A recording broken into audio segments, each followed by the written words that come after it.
Малки светлини, ледчета, плочки, тръби.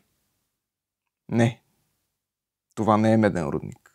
Става въпрос за снимане. Винаги, когато стане въпрос за снимане, ние си представяме големите сетове с яките киловати, много лампи, много хора тичат напред-назад, свети, грее, пече. Страхотно нещо. В модерните продукции се по-често на човек му се налага да работи с малки светлини. Основно защото бюджетът е по-нисък, но и защото те са много по-мобилни, много по-портабъл. Тоест, когато работим в малки помещения, с малки стаи или просто откровено си е тясно и няма как да вкараме големите лампи и софтбоксове и неща там, прибягваме до по-малки светлини, които в повечето случаи са LED, като тоя. Това е Лишуай, който е от братски Китай. И аз го имам от Lighting Grip. Lighting Grip е страхотна фирма, която внася, познахте, Лишуай. Тъй като основата от тези упражнения, които правя, ги правя вкъщи, в домашния си офис, все по-често ми се налага да работя с малки светлини. Защото, честно казвам, е много по-удобно да пуснеш една тръба, която е 100 вата, в най-големия случай, и се зарежда бързо, лека е, лесно се монтира, може под всякакъв ъгъл, в всякакви конфигурации да бъде сложена, отколкото да разпъваш лампи, софтбоксове, кабели. Затова с няколко примера реших да ви покажа как човек може да направи много прилична картинка, такава, която да изглежда като от по-високо бюджетен филм, с помощта само на две такива светлини, на две малки тръбички. Естествено, преди да започна, знам, че това е супер досадно, но честно да ви кажа, налага се. Налага се, защото когато си от другата страна на камерата, т.е. срещу обектива, трябва да казваш неща, които по принцип като зрител са ти безкрайно скучни и неприятни и дразнещи. Но имам Patreon. Този Patreon всъщност е на основния ми английския канал, в който това видео може да го видите същото, но на английски. За да бъде всичко това възможно, което виждате, трябва от някъде да средства. Защо? Техниката нали си е моя. За какво са ми средства? Да, но времето е пари. И часовете, които аз влагам, и не само аз, всички останали креатори, влагаме в това да създадем някакво съдържание, всъщност са часове, в които ние не работим. Така че, ако ви е полезно това, което виждате и ако искате да научите повече, може да отидете в Patreon, да се абонирате и да гледате ексклузивните за Patreon материали. Там има, за всяко нещо, което снимам, там има бонус съдържание, както писмено, така и видео. Може да бъдете част от Discord, където да си говорим, да си чатим, да си нърдваме и гейкваме за всички тия неща. Така че днес, всъщност, ако не сте от Patreon, а вие най-вероятно не сте, ще видите всички кадри без един. Този един кадър ще бъде бонус за Patreon. След като разкарахме това, е време да започнем да гледаме футиджа. Сега, в първата сцена, за която говорех, се опитах да възпроизведа нещо, което да прилича на ранна сутрин или по-скоро на свечеряване, не точно вечер. Но всъщност това беше заснето някъде около 3 след обяд. И тъй като беше облачно навън, реших да използвам това. Камерата я сетнах на около 4000 келвина, така че светлината от прозореца, тази част тук, който прозорец е в далечния край на стаята, да играе като нещо като сутрешна или вечерна светлина. Всъщност тя не е толкова синя, но с келвините го постигнахме това нещо. И тъй като много държах да има топла светлина, аз винаги обичам да има цветов контраст, исках тук да има топъл ки.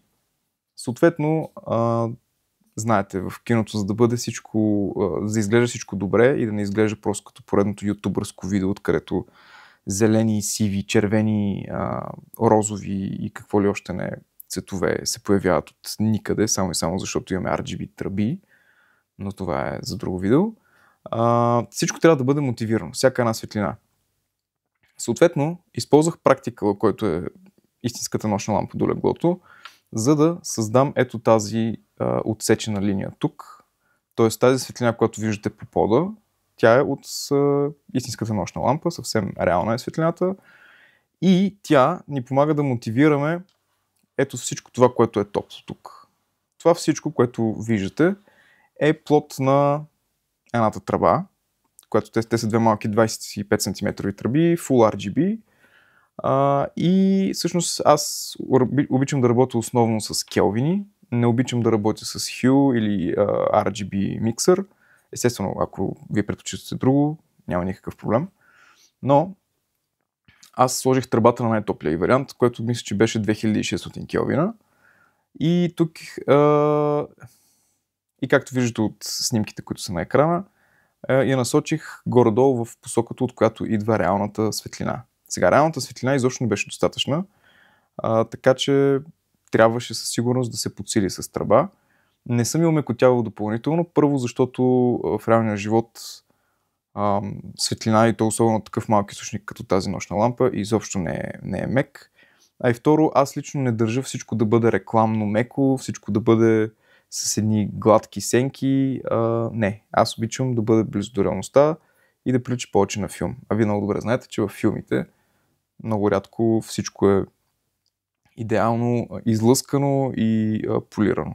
След като постигнах кия, който исках и на температура, и на сила, реших, че всъщност контрастът ми е прекалено голям и затова запалих и втората тръба, която я сложих естествено за цветови контраст на максималните келвини, които са 7500, за да бъде възможно най-студена светлината. И тъй като в ежедневието и в реалния живот, когато светлината влиза през прозореца, тя рефлектира т.е. отразява се от всички повърхности в стаята и когато си по-дълбоко в стаята, тя всъщност се вижда като една светлина, която идва от все едно от никъде. Тоест, просто съществува едно ниво на осветеност в стаята, което ако не знаеш, че има прозорец, всъщност нямаш идея откъде е пристигнала. Затова насочих тръбата нагоре към тавана, който е бял, и по този начин постигнах един огромен баунс, един огромен рефлектор, който няма нужда нито да разпъвам, нито да закачвам, той си е там. И по този начин вдигнах, ето тук можете да видите по брадата, по тази част от лицето, в сенките, включително и в сенките по леглото. Виждате, че те са силно сини. Това не е грейд. Аз, въпреки че се занимавам и с колористика и доста педантично си грейдвам всеки шот, който снимам, всъщност аз обичам основната цветова схема и изобщо цветовете, които искам да видя, ги постигам доколкото е възможно in camera. Тоест аз не снимам просто spray and pray и след това да се залавям с някакви тежки грейдове в пост. Напротив, аз опитвам да го постигна в камерата. Защо? Защото така е по-добре, така се прави, после живота ми е по-лесен и ми се обаждат втори път. А който работи в тази професия, знае, че винаги е хубаво, когато се обажда втори път. Толкова за първата картинка. Сега е време за втория клип. Втората картинка е, признавам си, силно инспирирана, както обичат да казват някои колеги. Силно вдъхновена е от Жокера, първия от 2019, ако не се лъжа, с Хоакин. Те и двата с Хоакин, но както и да е. Тук исках да създам една доста депресиращо изглеждаща баня с доста неприятна атмосфера. И за целта избрах, както се казва, sickly green, т.е. болно зелено, неприятно зелено. На тръбата използвах в случая HSI. Сложих я на 50%, така че не исках да бъде крещящо зелено, не исках да бъде като от ефтина LED лента от Practicare, ами по-скоро исках да изобразява тези стари соц лампи с плафони или по-скоро старите луминесцентни лампи, които, знаете, силно зеленеят. И по този начин исках да пресъздам нещо като сцена от Жокера. Естествено, нито аз съм Жокера, нито се опитвам да го поддържавам, но като естетика се опитах да се доближа до него. Това всичкото го постигнах, естествено пак само с двете тръби, като основната светлина, която виждате тук върху мен, която се разлива, това е едната тръба, която съм хванал с клампа Smallrig от най-малките и най-ефтините, плюс най-малкия Magic Arm. Но тъй като тези тръби са доста лекички и също така имат и магнити, между другото, и може да ги залепвате, също не залепвате, да ги задържате върху всичко, що е метал. Но тъй като те са достатъчно леки, и клампата и Magic Arm се справят отлично с тях. Не е нужда да вадиш по-сериозни грипаджийски инструменти. Съответно, втората лампа, единствената и цел беше да се вдигне цялостния левел, цялостното ниво на осветеност в банята, тъй като само с първата, която осветява мен, щяхме да видим нищо друго освен мен, и то светлата част. Съответно, за да има това отцепване, този separation тук, и за да виждаме къде се намира героя и какво се случва около него и така нататък, втората лампа е поставена върху етажерката в банята, която се намира тук. И отново, както и при предишния шот, просто я насочих към тавана, за да се получи това меко осветяване, което не се знае откъде идва. Тоест, никога, освен ако не е специално мотивирано с някаква светлина, в кино изглеждащите неща не искаме да знаем основната осветеност, така наречения ambience в стаята или в помещението, откъде идва. Освен ако не е мотивирано, не трябва да си личи, че има лампа включена. Това крещи аматьорщина. Сега, има една особеност, когато се поставя лампа, която да бъде така почти overhead. Говоря за тази, която осветява мен. В случая лампата не е точно над мен, върху огледалото, а е леко в посока на камерата. И някои от вас, които ме познат, ще кажат: так, ти много мразиш да светиш от посоката на камерата, защо така правиш? Защото пробвах да не е, и всъщност, тъй като е изключително тъмен този кадър, изключително оскъдно осветен, ако е точно над мен или леко зад мен, както в принцип аз обичам да го правя, т.е. винаги сянката да бъде към камерата, всъщност не се вижда почти нищо. Не се вижда лицето, ръката, ухото, нищо. Вижда се просто едно очертание на един плешив господин. Съответно, трябваше леко да я преместя. Естествено, под леко имам предвид 5 см надясно по посока на камерата, така че все пак да виждаме какво се случва върху нашия изтерзан герой в банята. Като винаги трябва да се борим сянката да бъде към камерата. С цената на живота си. Който снима плоско, не трябва да снима. Казвам го. И така, с любов в сърцата и песен на уста, преминаваме към последния кадър за non-Patreon аудиторията. Този кадър, не че има някакво значение за вас, но беше инспириран от един сериал, който гледам в момента, Better Call Saul. Препоръчвам го абсолютно на всеки. Който харесва Breaking Bad, задължително трябва да гледа Better Call Saul. Там има много такива кадри. И кинематографията там е доста сурова. Тоест, обратното на това, което е Роджер Дикинс. Шотовете са, може би съвсем нарочно, нямам идея, но са доста небрежни.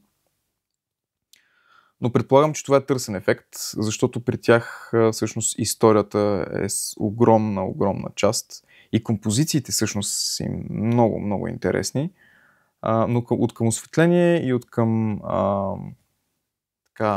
изпипаност кадрите всъщност има доста какво да се желае. Затова реших, че това е едно прекрасно извинение за мен да ме домързи и се опитах да създам подобен шот. И отново, както може да се сетите, това е снимано с колко? 2 тръби, малки, от Lighting Grip. Като едната е спусната на специален режим полицейска кола, другата е просто нещо като backlight, плюс ambient, плюс нощна лампа, всичко в едно. Така както може да се досетите, полицейската кола е от другата страна на прозореца, всъщност този прозорец е прозореца към терасата ми и тръбата е поставена просто на масичката, на която си режа пържолите. и свети към мен. Зад мен, на около 2 метра, върху дивана, поставих другата тръба, като отново я пуснах на 2600 келвина. И идеята ми беше да имитира осветление, което е вечерно, т.е. някакъв малък практикъл. И за щастие, всъщност аз не очаквах, че толкова добре ще се получи. Исках просто да вдигна цялостната осветеност в стаята, за да не е просто едно синьо-червено лице. Но се оказа, че тези тръби са доста силни и успяха да създадат и такъв хубав римлайт, херлайт, но понеже аз нямам хер, затова е само римлайт. И това е. Този шот е толкова. Нищо трудно, нищо специално, но бих казал на ниво продукция като Better Call Saul и Breaking Bad става. И още един път да повторя, има още едно клипче, което ще видите сцената, но в това видео няма да пусна брейкдауна. Той ще бъде в Patreon и ще бъде на английски също така, но познаваме се, знаете английски, така че ако искате и него да го видите и да разберете как съм го свършил и как съм го сътворил, моля отидете в Patreon и се абонирайте. То всъщност при него използвах в много хитър начин коридорът и пак е снимано само с две тръби. Същите тези две малки тръби, но отидете в Patreon и ще разберете как. Мерси. Айде до другия път.